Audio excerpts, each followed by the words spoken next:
നേപ്പാളിലെ ലുംബിനി. ജനസാന്ദ്രതയുള്ള നേപ്പാളിലെ ഒരു പ്രവിശ്യയാണ് ലുംബിനി.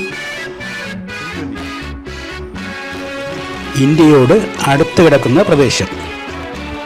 ഉത്തർപ്രദേശും ബീഹാറുമായും അതിർത്തി പങ്കിടുന്ന സ്ഥലം.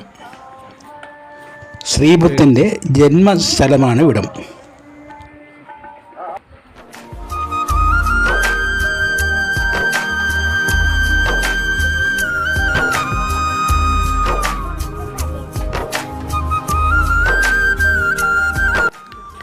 ശ്രീബുദ്ധൻ്റെ ജനനത്തെക്കുറിച്ച് പറയുന്ന കഥ ഇതാണ്.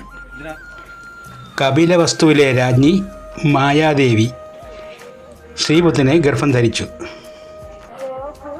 ശാക്യ പാരമ്പര്യം അനുസരിച്ച് കുഞ്ഞ് ജനിക്കേണ്ടത് പിതാവിൻ്റെ നാട്ടിലാണ്. അതനുസരിച്ച് മായാദേവി കുഞ്ഞിന് ജന്മം നൽകാനായി പിതാവിൻ്റെ ജന്മനാടായ ദേവദാഹയിലെ കോലിയ രാജ്യത്തിലേക്ക് യാത്ര തിരിച്ചു. യാത്രയ്ക്കിടയിൽ വിശ്രമിക്കാൻ ലുംബിനിയിലെ പൂന്തോട്ടത്തിന് സമീപം നിർത്തി. അവിടെ വച്ച് രാജ്ഞിക്ക് പ്രസവവേദന അനുഭവപ്പെട്ടു. അങ്ങനെ ഒരു സാൽ മരത്തിൻ്റെ ചുവട്ടിൽ ബുദ്ധന് ജന്മം നൽകി. ഇതാണ് ആ സ്ഥലം.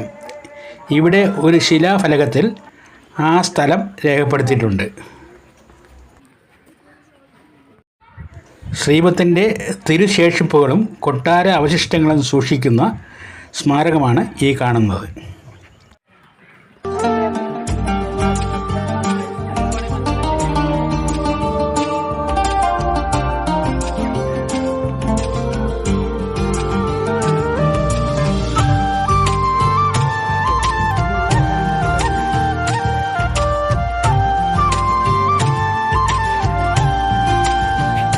ചെറുതും വലുതുമായ നിരവധി ബുദ്ധസ്തൂപങ്ങൾ പല ആകൃതിയിലും ശില്പഭംഗിയിലും ഇവിടെ കാണാം. എല്ലാം അടുത്തടുത്തുള്ള സ്ഥലങ്ങളിൽ.